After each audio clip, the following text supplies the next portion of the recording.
Good evening. Welcome. I'm glad you're back here at Lamb Network and you've come to join me today. I'm Dr. Robin Gould and my website is newcovenantpath.com and you can find me there. And we meet every Tuesday at 6 p.m. for about an hour and we enjoy looking at the Bible through an attachment lens, which is what I do. If you're new to the program, I am a marriage and family therapist. I have a doctorate in religious education. I focus primarily on attachment and just being able to narrate and understand and interpret the Bible through that lens. So I think it's fun. I love doing it, and I'm glad that you're here. So if you're new to the program, welcome. And I want you to know that whatever has come before this moment, the future begins now. And that is my mantra. And I live by it, and I strive to live by it. As we always are wanting to move forward. So that is the goal here. So I'm not sure we'll exactly have the full hour this evening because I don't know if there's some sort of a contest going on outside with the weed whacking. My office window isn't too far from me and it's really, really loud and they've taken a break, but I don't know if they'll start up again. So we'll cover what we can before the deafening noise starts. So I apologize if that does happen.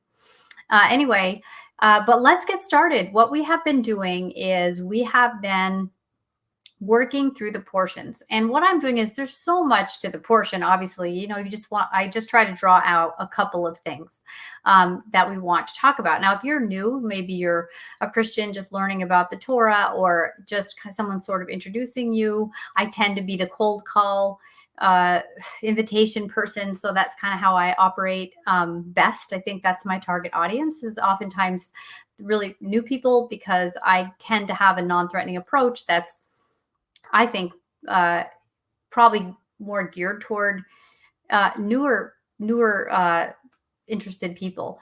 But anyway, what the Torah portions are is where the Torah, the first 5 books of the Bible, are portioned out to study throughout the year. And this is a global effort, always the same within the Jewish community. And this is how we interpret, even how to pace ourselves through the Bible, how we walk out reading the Bible.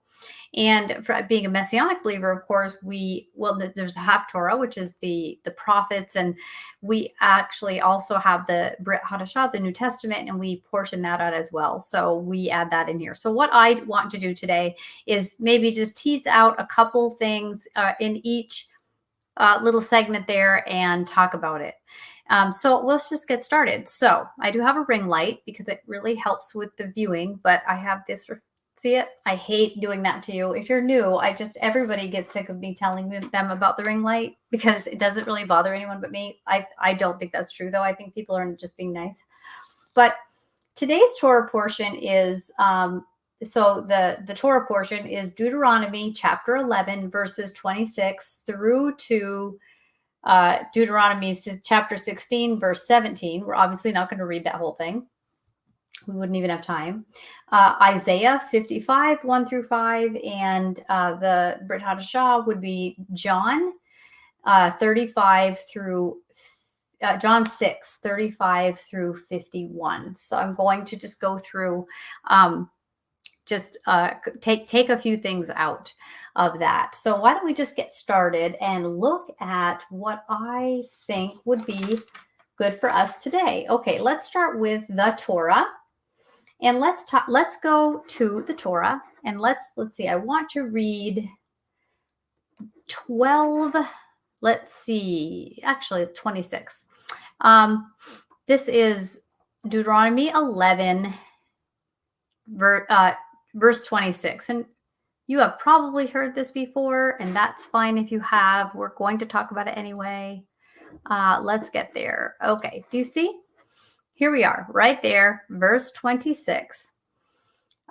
See, today I'm setting before you a blessing and a curse. A blessing if you obey the commandments of the Lord your God I'm giving you today, but a curse if you disobey the commandments of the Lord your God and turn aside from the path I command you today by following other gods which you have not known. Okay, let's talk about that. Let me stop my screen here. Okay, so one of the things that we I mean, you've probably heard this. If not, how exciting. I wish I could give myself amnesia and learn it all over again sometimes, because it's such a beautiful journey to learn these new things. But a lot of people have been taught that the Torah is really a negative uh, element to a spiritual journey, and it was replaced with grace. And that's a very common narrative that you'll get in mainstream Christianity. And so, of course, I challenge that, because I come from a Torah perspective where the whole entire Bible applies to the believer.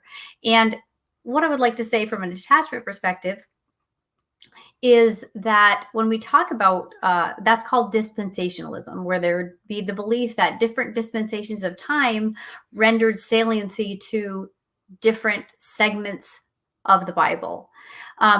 So people would say that they have sort of a law then, grace now mentality, where I would come from a completely different angle and tell you that I have a grace then, grace now theology. So I don't believe that there was ever a law that saved people, but always it was grace from when the foundation of the world had been laid. So I take grace a step further than what you would see in mainstream Christianity. And when you look at this verse here, it says, I lay before you, because the Torah is being given to the people after they'd been delivered from Egypt, quite extravagantly, I might add. Beautiful story, amazing, incredible story. I talk about it in Miracles, which is one of my other shows, which I'll find a way to title these, or at least list them somewhere. But the idea that this would be a blessing, right? So one of my sayings I like to say is, Torah is not a prison, it's the Father's lab. It's how he informs and protects, guides, and connects with his people. It's all about him, and it's all about them. And so when he says that I give you a blessing and a curse, now what a lot of people don't understand is that we are interpreting words. It's very important that we interpret words properly. And we don't speak Hebrew in our country as our primary language. And we must always understand that this is an Eastern document with an Eastern language and an Eastern mindset, which is a whole different culture. And the word curse is really actually better interpreted as consequence. So some people would say, wow, he's threatening, if you don't do this all right, everything's going to be horrible. Well, I'm not challenging that if you don't follow the instructions, the Torah, I'm not, of course, things are not going to go well with you. But is this a threat or a warning? There's a difference. A threat is, I'm going to make this happen to you. A warning is, the plate's been spun. This is how it goes. I'm giving you the keys to the kingdom. Here's how everything works. You eat this, you do this, you do this. That the whole universe was spoken into existence by the Father, and that it is already in motion. Man put on this planet would want to go with the frequency, go with the vibe, go with what's been spoken, what's already been created. And so it's a gift to be given this information. I also challenge the idea that the Father would be this sort of a tyrannical, dictating sort of ultimatum God, like, you'll burn for eternity in hell or be with me. Those are your only two choices. Like, that's not really a courtship. So I challenge that narrative. I don't at all believe that that's what is going on here. But what he's doing is he's delivered the people. He's shown them what a great caretaker he is. He's fed them. He's guided them. He's guiding them through how to manage this enormous time of just deleting Egypt out of them and putting God into them. And for the Father to help them realize who they are. They are his, right? And what is he? He is I am. And there's no better combination than for you to be you and him to be him, but you to be true you.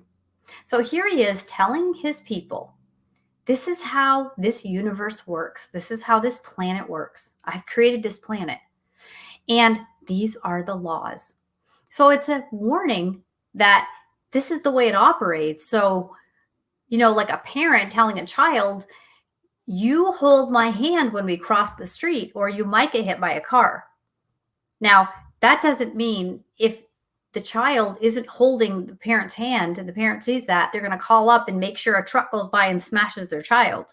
No, this wasn't a threat that I'm going to create a scenario to make what I said come true.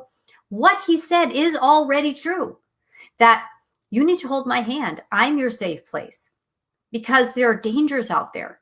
The way this universe works, the way this world works, right? This is a cutthroat world, and we've made it that way. And there are ways to operate within it that brings us into harmony with God, in harmony with man, and with the ground, and with the ecosystem. Now, obedience doesn't come from understanding the ecosystem. We don't obey the dietary laws because we know for a scientific fact that the unclean keeps the clean clean, right? So if you could imagine how clean our lakes, rivers, streams, oceans would be if we all obeyed the dietary laws and no one ever infracted those. How clean would it be? It would be incredible. But we don't. We don't do that. So the consequence is we have some really gross water, and all kinds of steps we have to take to clean the water, and I just purchased this Berkey filter, and I'm setting it up. It's so pretty. I actually really like it. But as I'm setting it up, I'm reminding myself, this is because we haven't obeyed him. And that's unfortunate. But that's not the reason I would obey him, was for clean water. That just happens to be something I've learned in the arena of science that corresponds very perfectly with what the Bible says. So anyway, through an attachment lens, this is a good father who loves his children and is preparing them to grow up, and in this Messianic age, to be the bride. And so this is very exciting. He's growing you up. He's growing you out of infancy, born again, infant, toddler, right? And that's where that's what the kingdom is being born again and seeing his reality, and not the reality we create falsely. And we'll talk more about that. So I hope I'm not getting too intellectual and in all that right here, because that's not what I was going for today. But let's talk about a couple things. Okay, sorry, ring light. Look what I'm doing. Okay, and these are the worst glasses. My mother gives me a hard time every time. She's like, could you just please get better glasses? But for some reason, I feel like these reflect that light much less profoundly. Okay, so the Torah is a blessing. And dispensationalism, as I mentioned, I believe is an attachment wound. So go with me here. What's an attachment wound? It's when we believe or experience our primary attachment figure. In this case, it would be God. But if you want to look at this in a more temporal way, it would be like our parents. These were the people, the entities designed and placed in our lives to meet our needs so that we can feel safe, to live and explore and learn and grow and try things and figure out how to live. But when our primary attachment figures do not meet our needs, they neglect us. They're not predictable. Now, I don't mean everything's always predictable, but that their love and care is predictable enough that we gain security in knowing that they take care of us. But what happens when you have a God who would give all these people that he just delivered something that was just busy work until the real nice God showed up to make everything okay? And that he would change that way and say that this is everlasting from generation to generation. How would we even look at that and trust that God? So what we do is we have to do these spiritual and mental and theological acrobats, like these acrobatic moves to try to make this fit in. It doesn't fit. And it makes the Bible a very fractured book when really it's just one seamless, perfect book, albeit with a lot of complicated material in it. And that's not bad because, when we're little tiny babies and little toddlers, which is really, if we think we're any more than that, if that, in front of a living God, we're thinking a little too highly of what's going on here with us, because he says his ways are higher than our ways. Well, of course, he created mitochondrial DNA and even down into the galaxies of how deep that is. This is intelligence we can't even begin to fathom. But that's good because he takes care of us. He made us. He loves us. He's powerful. And that power takes care of us. That power has organized this whole entire existence that we're in. And he's our Father. So when you hear, God is a judge, don't get afraid. That's your Father who's your judge. Nothing could be more fair and perfect and operating out of love. Justice. Okay. So dispensationalism and attachment wound, right? That will make people sort of look at the Bible as a very foreign, weird thing they just don't dare to kind of delve into. And there are times where people read the Bible, and even me, I mean, I'm not an expert in the whole world of all religion, but I have studied the Bible for 28 years or whatever. But I don't understand everything, but I understand this. I understand that this is one book written by one God with one objective, and never his character would change. And he is not out to make you hate yourself. He doesn't want that. Just like you with your children, you don't want them to hate themselves, right? That's not the goal. That's why one of what the Torah commandments hinge on is loving him in your entirety, loving your neighbor and yourself, right? So he doesn't want us to hate our neighbor or ourselves. And that's part of how he loves us, right? So he tells us, he gives you the punchline very early on about, what these laws are about. Yeshua tells us this. So let's get into this here a little bit. Let's read. I want to read Deuteronomy 12:8. Let me get to that verse. Let's see. You shall therefore keep every commandment I'm giving you today, so that you may have the strength to go in and possess the land that you're crossing the Jordan to possess, and that you will live long in the land the Lord swore to your fathers to give them and their descendants, a land flowing with milk and honey. I love that. So what he's asking you to do is not earn your salvation. Okay? Salvation's up to him, not you. But, and don't take that out of context either, but there's intentionality that is being introduced here. Relationships don't fall into your lap perfectly. Have you noticed that? Any relationship in your life, even with your dog, with your parents, with your kids, with your spouse, siblings, friends, coworkers, relationships aren't ready-made, microwavable relationships all ready to go. You have to endure and invest and enjoy intentional relationships.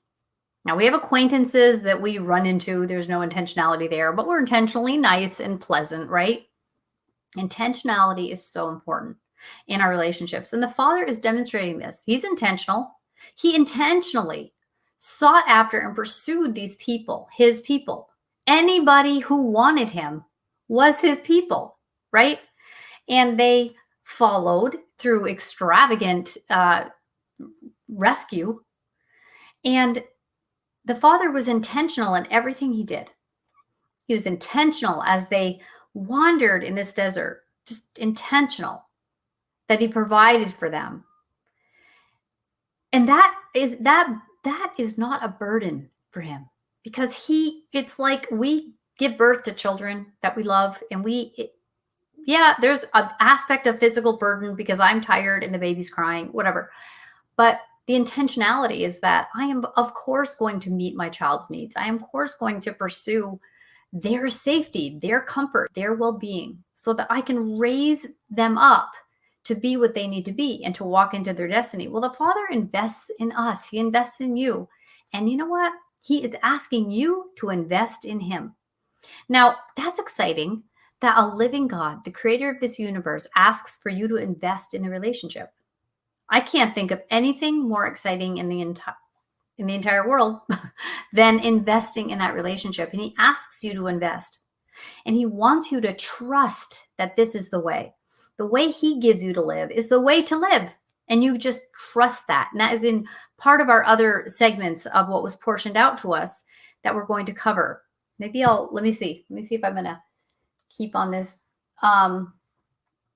Well, let's go quickly to 12:8.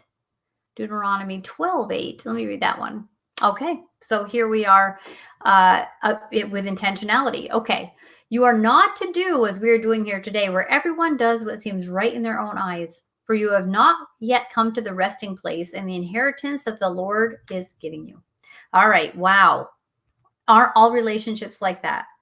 You can't just do everything you want all the time and have everything on your own terms. There's no intimacy there. That's not a relationship. You can scare people into doing what you want, but you have no intimacy there, right? You can have threatening parents that harm children's emotions by putting them in a position to feel submissive for care and not for trust. That's not the way to parent. That's not the way he parents us. What he says is you can't just do everything your way and have a relationship. A relationship is reciprocal. It's a two-way street. There are things you must do to nourish this relationship on your end. And then he does the lion's share of all that, being the creator and being our God, right? But we are not to, it's this idea that people say, I don't want to have legalism and live by rules. Well, you know what? When you go to the grocery store and you stand in line, you're legalistic because you're going through the laws and then the rules of the store. And then if somebody cuts you, you're really legalistic, aren't you? Because you're emphatic that, wait, there's a process here that we wait in line. And the person could legitimately say, I don't see any signs anywhere that says we have to stay in line. These are just things you know that you do. It's not even written and you do it. But here it's written and we challenge it. Because we think for some reason, because it's the Bible, it's exempt from logic. When really nothing is more logical. Now, I'm not saying everything in the Bible seems logical. I mean, this book is quite a book. And there's a lot of savagery in this book because there's a ancient Near Eastern mindset that we do not have here in our modern Western culture, right? We have a whole different idea of death and life and all of the things of honor and shame. We really don't understand the way they think. And it really things can become lost in translation. We can misinterpret what's being said or the point being conveyed by getting bogged down by wording that challenges a cultural understanding. Yeah, and that's something that a lot of people, even in the mainstream world that are the secular world, would even say about us as believers, like your language about submitting to God, that just sounds horrible. Well, take that one step further to some things you might be reading in the Bible. You think that sounds horrible, but in your culture of understanding that God is love, your secular friend doesn't really understand that. They feel like obeying commandments would be some sort of a buzzkill. So you see what I'm saying? You understand too what that feels like, but they don't understand. And you do in that piece. Well, remember, there's things that you don't understand about what was happening 3,500 years ago or whatever we have to be reading. So let's keep going to what we're reading here. So intimacy, if we go to verse 13, like I said, I'm jumping around a little bit. He says, be careful not to offer your burnt offerings in just any place you see. Only offer them in the place the Lord will choose in one of your tribal territories, and there you shall do what I command of you. Okay, this is important. Intimacy is also learning about the other party. You were not born with all the answers, and it is a beautiful journey to discover these answers, right? Just like in our relationships, our marital relationships, for example. You meet your spouse, you don't know everything about them. Even if I met my husband on a blind date. I mean, I knew a couple of things about him. I didn't show up knowing everything. It's been a journey, for 25 years to learn him and discover him. And it's been amazing to do that and to reveal myself to him. And this is something that relationships are indulgent in this way, that we have this journey, because people are very deep, mysterious creatures that have all kinds of thoughts and theories and ideas and experiences that we share with each other when we become vulnerable and when the relationship becomes safe enough. And so this process of intimacy where he says, you know what? Don't just go and do it your way, because that means you don't know me. I have very specialized areas where I have specialized things the way I like it, and the only way I want you to do it. Now, that's not really anything to complain about, because I wouldn't want my husband to buy me a perfume I don't like. I wouldn't want my husband to take me to a place on a date or an anniversary that I hate. I will tell him, and he knows my preferences and the way that I perceive the world and what I feel like is reinforcing and enjoyable and relaxing. He understands this, and he is not going to try to push me into what he wants, because that wouldn't serve the relationship. And he is not trying to do that. Now, the Father has created you. He's created you to be obedient to the commandments, because when you obey the commandment, you will function optimally, because that's the way you were created. You were created within these commandments. So when it says do not steal, you were designed not to be stolen from, and you were designed not to steal. You benefit from the commandment as much as that you must follow it. But we need intentionality, and intimacy comes from learning and doing things on the other person's terms. And the Bible is otherworldly, for sure. The temple, just read about the temple. You know, I love learning from like Rico Cortez and Dina Dye and Joseph Good. I mean, they teach you about the temple. It's such an amazing thing to learn about, because it's just so intricate and different and odd and peculiar. And you know what? That to me sounds like a spouse I want. You know, I don't want some benign, generic thing that is just everything I understand. So for me personally, there's a lot of power in my trust in the Father, that I don't get him all the time. I don't get all these things, but he does indulge me from time to time through these great teachers as we study, where you get a nugget of, oh, this is how this connects here. This is symbolism for this, maybe. It's fun, right? It's fun. So not everybody is going to really believe you on that one, but trust me, if you actually have a great teacher, they love the temple, and that's their lane. Really, I would feel like those three teachers that I just mentioned, that's their lane, and they know it well, and they teach it well. They're good at it. So if you ever get any chance, I always like to promote people that I have learned a lot from, and I really learn a lot from their books and their teachings. And anyway, I wouldn't hesitate to send anyone to listening to them. So let's see here. Okay, we touched on, well, let's bring this into the real world. Let me see how much time we have, because I think I feel like, we're halfway done. See, I tell you, this hour goes quickly.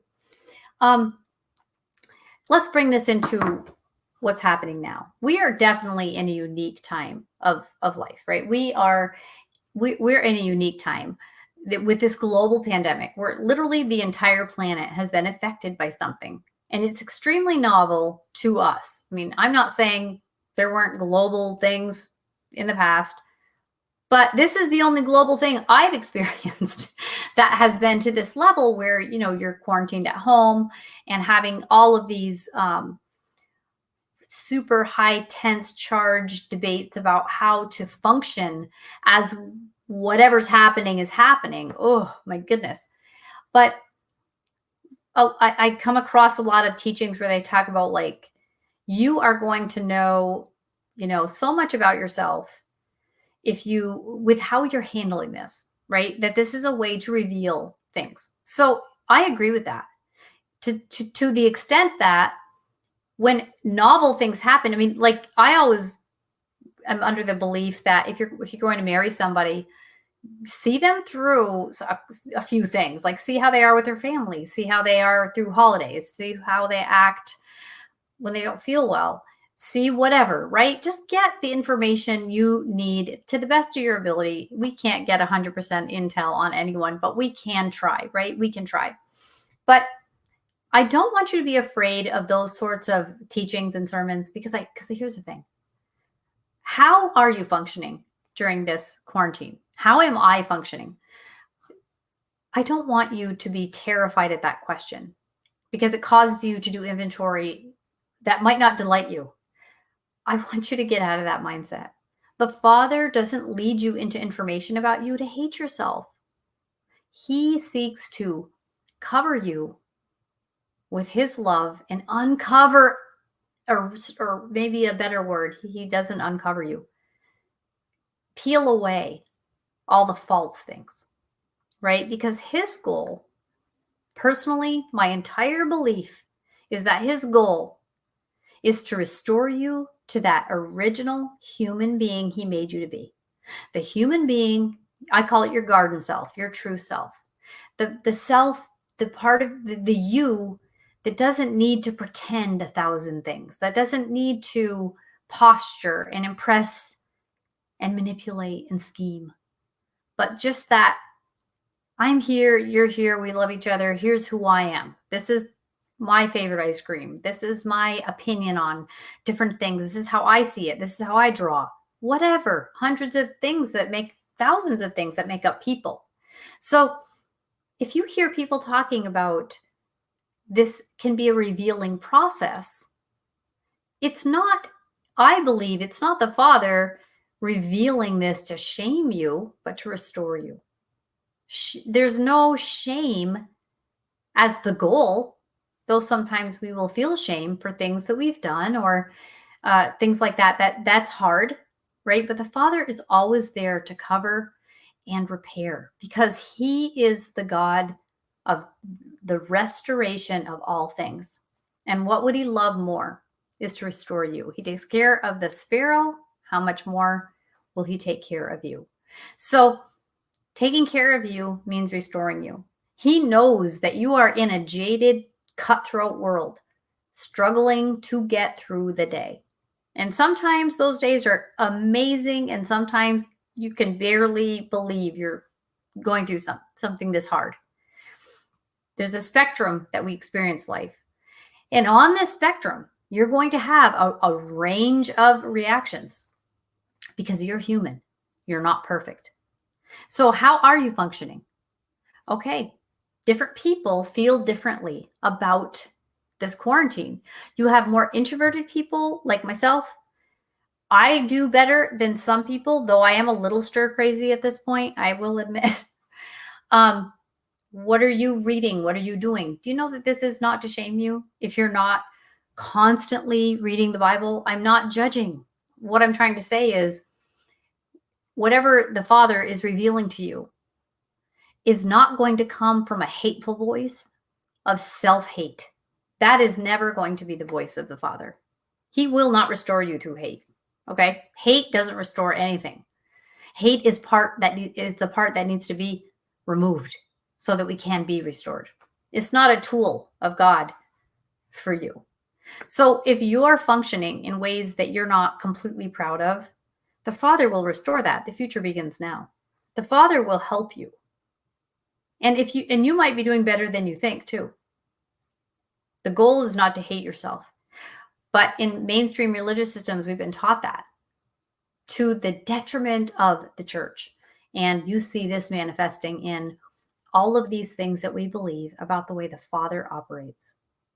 And you see it happening with all these different denominations and weird beliefs and angry people.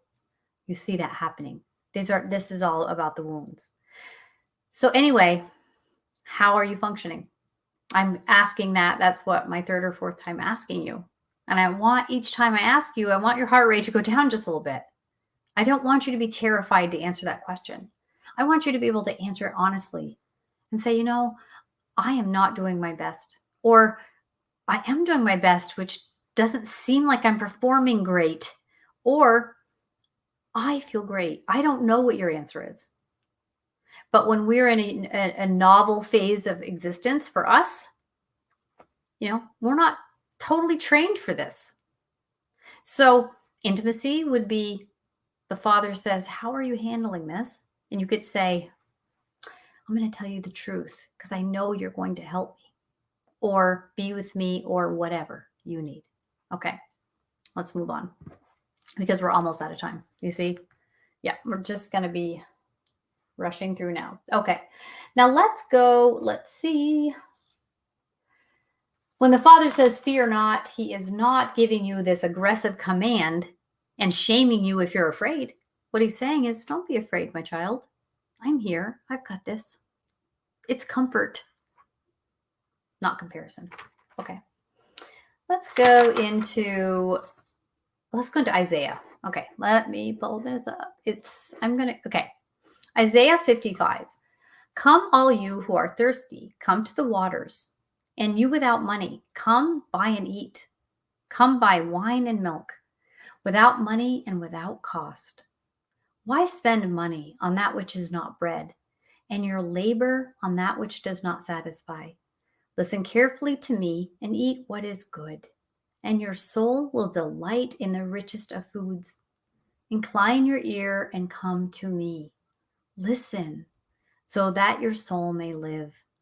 I will make with you an everlasting covenant, my loving devotion promised to David. Behold, I have made him a witness to the nations, a leader and commander of the peoples. Surely you will summon a nation you do not know, and nations who do not know you will run to you.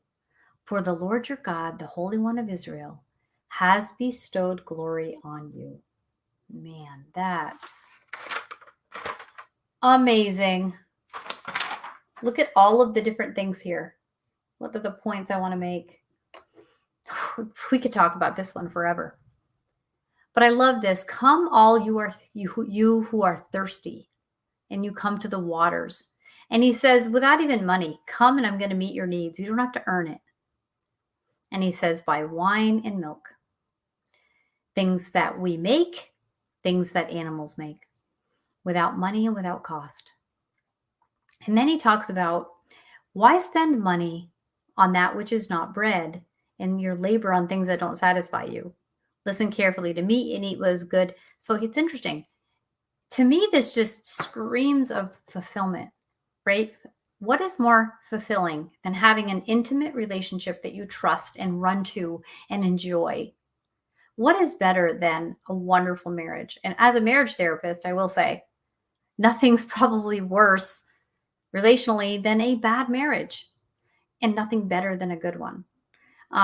It's a very rewarding experience when you've each invested and you found that place together to have a dual destiny, and to have that your compass set the same exact place.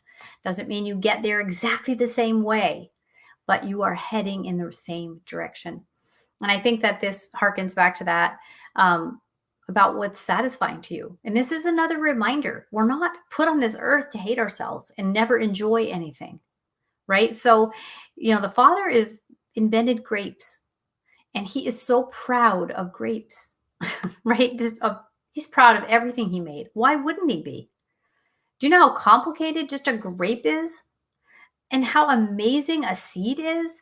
And how amazing it is that the sun shines down and grows the seed? Oh my God, it's so incredible. I could watch time-lapse YouTube videos of seeds bearing fruit all day, every day, and just be calm. It's just, to me, incredibly fascinating to just see this cycle of life.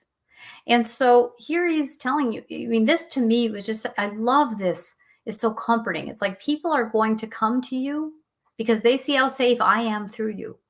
Now, is it your job to demonstrate his safety? Sort of. It's not your burden. It's your privilege. So I want to say great things about my God because he does great things, and because I'm drawn to him and he takes care of me. And I want you to experience that as well. So am I a vessel of his glory? Yes. I am certainly not his glory, but I'm a vessel for it.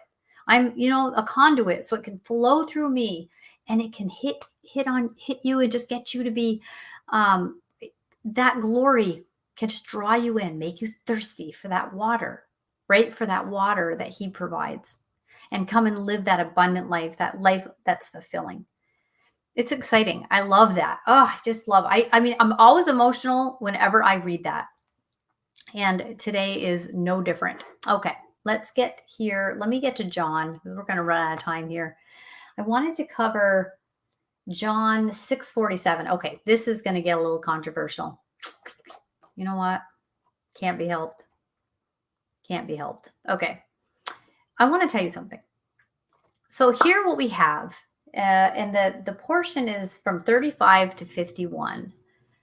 And it's interesting because to give it context, they're like, how did you get your boat over here? How did you get here? And he said, listen, you're not looking to me because you care about me, but because I gave you all that bread. So I love Yeshua here. He's always just so to the point. Even when he's not to the point, he is creating you the environment for you to get the point in just that right way. But here, let's see. What did I want to cover here? Okay. So I want to talk here about 47, verse 47. He says, well, actually, they say to him, what is the work? What does it say? It says, what is the work? Where is that? Oh, I guess we don't need to. We'll just go to 47. Truly, truly, I tell you, he who believes has eternal life. Now, a lot of people get stressed by that because they're not sure what that really means. Believes what? How do I know if I believe? I think I believe. I want to believe. Right. Okay. I go through that with people a lot because people are human. I'm going to go into the interlinear. I want to look at that. I want to show you something. And I'm going to share a screen so we can go into it. Let's get a little controversial here. Okay. Now here we are. We're in the interlinear. Truly, truly, I say to you, the one believing has life eternal. But if we look at this word, eternal, there are different ways to look at it and not in any way diminishing what that word that mean, that everlasting word. But as a cognate, it says an adjective having a particular character and quality, an age having a particular character and quality, properly age-like. And it says here, the quality describing a particular age. So the quality, figuratively, the unique quality, reality of God's life at work in the believer. As the Lord manifests his self-existent life as it is sinless in his sinless abode of heaven. So eternal life operates simultaneously outside of time, inside of time, and beyond time. And what I find interesting, it says, it doesn't focus on the future per se, though it can, but rather on the quality of the age that it relates to. Thus, believers live in eternal life right now, experiencing the quality of God's life now as a present possession. That is interesting. It's like, in other words, let me stop my screen here. In other words, the one who believes is going to get it, is going to see that quality now of this eternal God. And that change gives you on earth eternal life. Because from my perspective, I'm always going to be with him. I believe, and right now, I know I will always be with him. I know this. He is self-evident in his own manifestation of his isness, I guess is a way to put it. That's not so much a salvation situation as a quality of why look into this at all in the first place. And a lot of people think, oh, that Yeshua is saying, you only came here for food. And Yeshua is saying, if you go into this part, actually, let's go back a little bit. Let me go back a little bit and read this because I think it's important. Okay. I'm sorry. Do I hear? Okay. He says, truly, I tell you, unless you eat the flesh and drink the blood of the Son of Man, you have no life in you. So then he talks about this, go to verse 58. This is the bread that came down from heaven.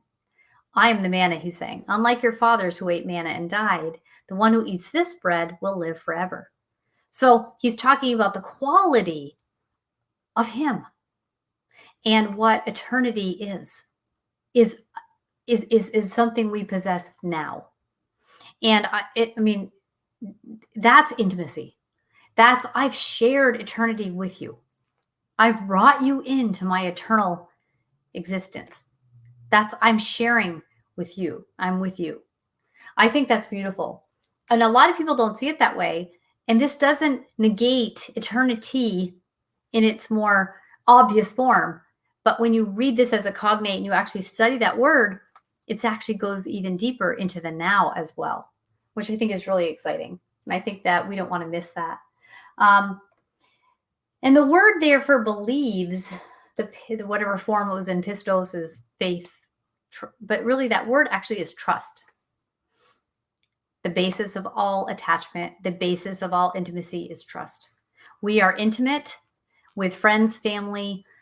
The intimacy between a relationship in the context is appropriate for that relationship is going to be based on the trust present in the relationship. If we don't trust that our Father doesn't change, what do we have? Fear.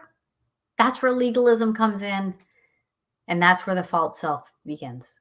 Because we don't feel like we have anything to fall back on if we were our true vulnerable selves. Vulnerability is a strength. But we feel vulnerable in our true selves because the world does not accept our true selves. It forces us. And when I say forces, it doesn't mean we have to do it, but we do it. All of us do it. Adam and Chava did it. That's why we're in the mess we're in, because they are a complete example of you and of me. And if you and I were there, we would do the same thing, because there has to be free will. There has to be a self, because like I say, if you want to have a God, you got to have a self, because there has to be a demarcation between these two things so that a relationship can ensue. Right? Yeshua is one with the Father. We are with the Father. One in allegiance with him. But he is one. He is a Chad. Okay. I don't know. We're kind of going all over the place, aren't we? It was such a meaty portion. I mean, they always are, but let's close by talking about a couple false selves, because this is really something that people have really enjoyed. Talk about the false selves more. Oh, I never even turned my chat on. And I have 9 comments. Hold on. I'm sorry, people. How could I do that? Look who's here. BC. And oh, I love that. Dr. Gould, do you recognize the 10,050 commands, instructions, Torah found in the New Covenant as better Torah? That is funny, because it's like a lot of people that are very anti-Torah law will think, well, in the New Testament, there are really no laws, but there's actually so many more commands there. And so if you have an anti-law bias, you're really in trouble with the Brit Chadashah. That's very true.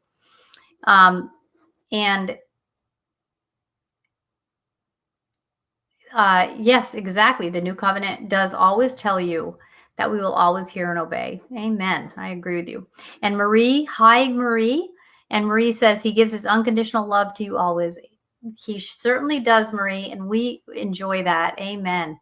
And then thank you for sharing his heart. Thank you. And there's Elise. Oh, what is the topic today? You know, it's funny because we're at 6:38, and what is the topic? I mean, the portion and little things that kind of hit me. Marie says, thank you. I learned something new every time. I really go back and listen to it because I was like, sorry. Oh, don't worry. This is always archived. And if you ever can't make it live, that is totally fine. Your words have been a life preserver for me lately because of the struggle with health issue that caused pain, depression, anxiety. Your words remind me to refocus. Thank you, Marie. I'm sorry that you're going through that. I'm so glad you're here. I hope it does minister to you. And keep your Marie in your prayers. It's hard to be sick and have all kinds of issues with depression. I have a lot of clients with that. Been through that myself. That's tough. And I'm sorry. And this is really a time where a lot of people definitely can probably relate to as well, going through a lot of things. Not to minimize whatever it is that you're going through, but I'm glad that you are here. There we go. I'm so glad you're here. So thank you I'm sorry I didn't turn the chat on earlier. That is so unlike me. But let's talk about a couple false selves that I feel like were kind of mentioned in the portion. And in Isaiah, where it says, "Come, you who are thirsty, and have some of this water," right? And Yeshua says the same thing. If you're hungry, you want bread, I'm gonna give you real bread. You need me. So one of the false selves I want to talk about is the independent one. That's a very common false self.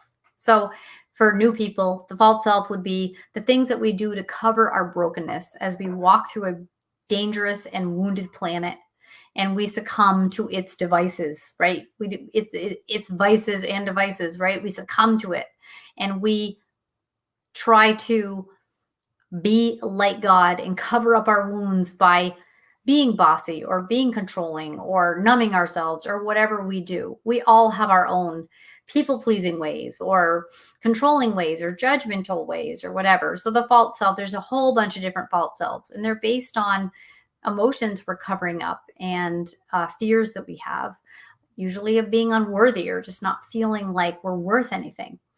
And so the independent one is the one that doesn't want to admit they ever need anything. And you might know people like that. I know people like that. They don't ever admit that they have needs.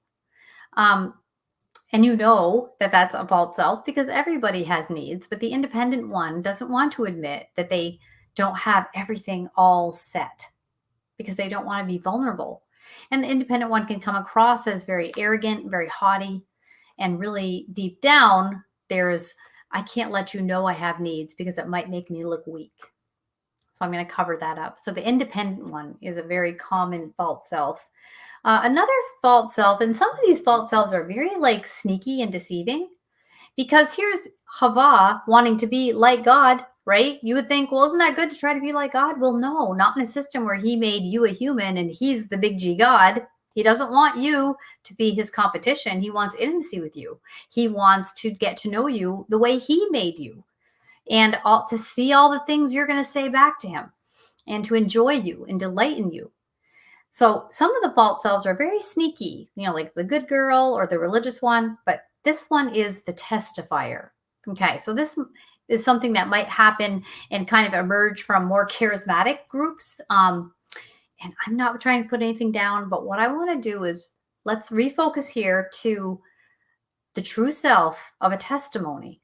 Now, sometimes we run in a circle of religious people that always have a testimony. Now, I love testimonies. I want you to tell me your testimonies. I want to tell you mine. But I don't want us to be pressured to produce a testimony so we belong with the group. That's earning our belonging. That's not thinking our actual experiences are enough. We have to embellish or exaggerate or make of them. That's a false self, the testifier. So even in work I do with clients, I always want to remind them, you don't need to bring to me this positive spin on what you're going through. We're going to work through this together. We're going to get to the root of what's going on. You don't have to do that kind of work and find a testimony all the time. Though, when we have eyes for the kingdom, we will naturally see many testimonies, many ways that the world might view we're being punished or deprived, where we see we're being restored and led and guided and comforted and transformed completely. And so be sure that you can be authentic so that we don't insult the idea of testimonies by thinking that we have to generate them constantly and one up then we get the one upper, kind of goes with the testifier. You're listening to that person's testimony and you're not even like soaking it in and enjoying it. You're already thinking, oh, I'm going to tell them my testimony. I can't wait because I have one that's even better than that. Be very careful of that. Everybody misses out when you operate in that false self. You miss out on this tale of truth to comfort you, bring glory to the Father, and be a part of the stories we tell. You're not letting it soak in. And you're thinking that you need to generate or manufacture or show up with something equally as great. Now, there's nothing wrong with back and forth. That makes me think of this testimony I want to share with you. We should do that. Our testimonies are great. But let's resist the urge to do this in any false way. And so, yeah, I'm getting into more of the more difficult minutia here. Some of this, these lower fault selves that are harder to see, but we have gone through a lot of the main ones together. And if you've been listening, you're getting better at finding them, aren't you? You're getting better at seeing your neighbor, your friend, your spouse, your whatever, and yourself, and say, I bet that's a fault self. I am going to have some mercy on this person, or at least I'm not going to like get in the ring with them, because I don't think there's going to be a winner. Right? All right. So the testifier, when it goes overboard. So in 1 John verse 30, it says, they asked Yeshua. Here it is. Here it is. I wanted to say this. He says, how did you get here in the boat? Read the before that. I'm in verse 26 now. Yeshua replies, truly I tell you, it's not because you saw these signs that you are looking for me, but because you ate the loaves and had your fill. Do not work for food that perishes, but for food that endures to eternal life, which the Son of Man will give you. For on him God the Father has placed his seal of approval. So they're in allegiance with each other, right? Then they inquired, what must we do to perform the works of God? Yeshua says, the work of God is this, to trust the one he sent, to not do any work. That's the work. So they ask him, what sign will you then perform? So we'll believe you. What will you do? Our fathers ate manna in the wilderness, as it is written, he gave them bread from heaven to eat. And then Yeshua says to them, truly I tell you, it was not Moses who gave you the bread from heaven, but it is my Father who gives you the true bread from heaven. For the bread of God is he who comes down from heaven and gives life to the world. And then they say, sir, they said, give us bread at all times. He says, I am the bread of life. Whoever comes to me will never hunger. Whoever admits their need, and it's not to shame you, right? Whoever trusts in me will never thirst. But as I stated, you have seen me, and still you do not believe. You do not trust. So, wow, we could talk for hours on that one. But there's like, okay, so you're the Messiah. You do think, show it. Okay, prove it. I would say that's sort of the jaded one. Now, is that normal that they want to see signs and wonders? Yeah, for the time. And for this time. Sometimes we want to see signs and wonders. But oftentimes, we don't need to see people performing for us to love them. The Father says, the work I ask you to do is to stop with your false selves. Let me peel this away and get to your true self, and let's enjoy that. The image that you created of yourself is not what I made, and I can't get to know it. I don't know it. And I'm not connecting with it, and it's not a part of us. But your true self, that's who I made. Very important thing to remember. That's the work, is the non-work. It's the letting go of all the work. The very first thing mankind did was rest. No work. Does that not set up the context for what this relationship is about? It's the honeymoon comes first, right? It's not, all these other things that we do. And that's hard word to hear, to know you're enough, to know that you were made wonderfully and fearfully. It's harder to believe than all the things you hear the world tell you you could do. And just look at YouTube and what's trending, and like how people are, what you have to have or do or know, or the size you need to be, or the way you need to look. Wow, there's a very huge measurement stick with your name on it. Everyone's got one with how successful we are, or whatever that might look like. I would encourage you not to fall into that trap. That will bring on depression. Because you know what? We will never get there. We will never reach the pinnacle of this worldly, the image of a human, because it doesn't exist. It's not real. But do you know that to get to that altar where you were born of the Father, the sacredness of you, your life, right? To get there, that's already there. You don't have to create it. You just have to allow the Father to unmake this thing you made of yourself. That's the work of the kingdom. It says the kingdom of heaven is inside you. It's not somewhere else. It's here. And you have to have eyes to see it. And where do those eyes come from? Trust. Trust that the Father would care enough to send a Messiah at a time, in a timely manner, and at the foundation of the world before there was ever a sin for all. It's exciting. Yeah. We have an exciting life to live. The jaded one would be the one there. Prove it, show me. I'll believe it when I see it. A lot of eye rolling. Yeah. And it's hard not to get jaded because life is hard. It's really hard. And when people in the body let you down, we can become jaded. And we have to let the Father remind us it's not about them. And He loves them too, but it's not about them. It's about you and Him. This whole thing is always about you and Him. And then we have this last one let's talk about. Oops, we're done here. The victim. And I want to close with this. The victim. We talked about this before, but people touch on this one quite a bit and ask me to talk more about it. So the victim is the one that the commandments is helping, very strongly helping. Because here's the thing. You have a part in this journey. Things you're supposed to do. You're not a victim. You have a role to play and a destiny to live in. And the Father is in control. So here's what you're to do. And the Father tells you what He'll do.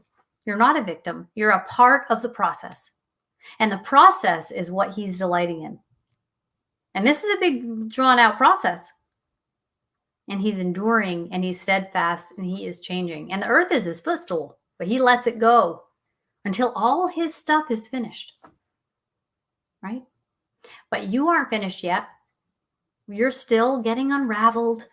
All the mummy cloths falling to the floor that we've wrapped ourselves in. I know I'm definitely not finished. And a long way to go. And I'm not despising that journey because that is the journey. And it's an act of trust every time. I'm going to allow the Father to reveal something to me. It might be hard to look at, but He doesn't shame me. He points it out. And there are times where it can not feel as pleasant to hear it. I don't like looking at it, but it's to restore me. Because my God is a good God, and He's your God. And He is a good God. He's a good and loving Father. So I hope today, talking about this portion, kind of seeing the thread, I don't have to look for connections. They find me. The Bible finds you. It reads you, right? It's reading you. It's showing you. What He's saying is, yeah, there's bread and then there's bread. But I provide. I give you everything you need. And you are living in eternity now because you're in my grace. You're in my favor. You are my beloved, right? The name David means beloved. And there's that covenant. So it's exciting. Yep. So it's a tough time to be alive right now in certain ways. It might be a great time to be alive. However we're going to view it. If you're having a bad day, wouldn't judge yourself too harshly. I would say, yeah, we're going to have some tough days in ahead. I don't say that to scare you. I say that to just tell you we are all together and we are all praying for each other as we go through difficult things. But I appreciate anyone chatting me up here, and your words of kindness are so heartfelt for me. I appreciate that. I'm so glad that you come here, and I just feel like I already know you, like we're friends now. So I love that ongoing relationship we have. But anyway, next week I am traveling actually to teach at a Woman of Valor conference, so I won't have a show, and I'm might not even have a show the next week. I might be having a 2-week little sabbatical to get some things together and travel. And the days are just might be falling a little close to each other, but I'm not sure about that second one, but I just wanted to warn you. So warn you, like people are waiting by their computers to watch this show. But if it is something you look forward to, I just like to put that out there so that you're not surprised. Anyway, I've enjoyed talking to you today. And, I want you to remember that no matter what's happened, I really want you to remember that whatever has happened in your life, whatever is you're letting go of, that you're struggling through, that you're working through, that I just want you to know that the future begins now. Bye-bye. We are richly blessed to bring you what we believe is the fullest, most diverse, yet up-to-date progressive teachings, discussion, and prayer programming you can find anywhere on this planet. Be sure to take the tour of the MessianicLambRadio.com website. I'm Susan Hoogie, thanking you for joining us on the Messianic Lamb Video Network.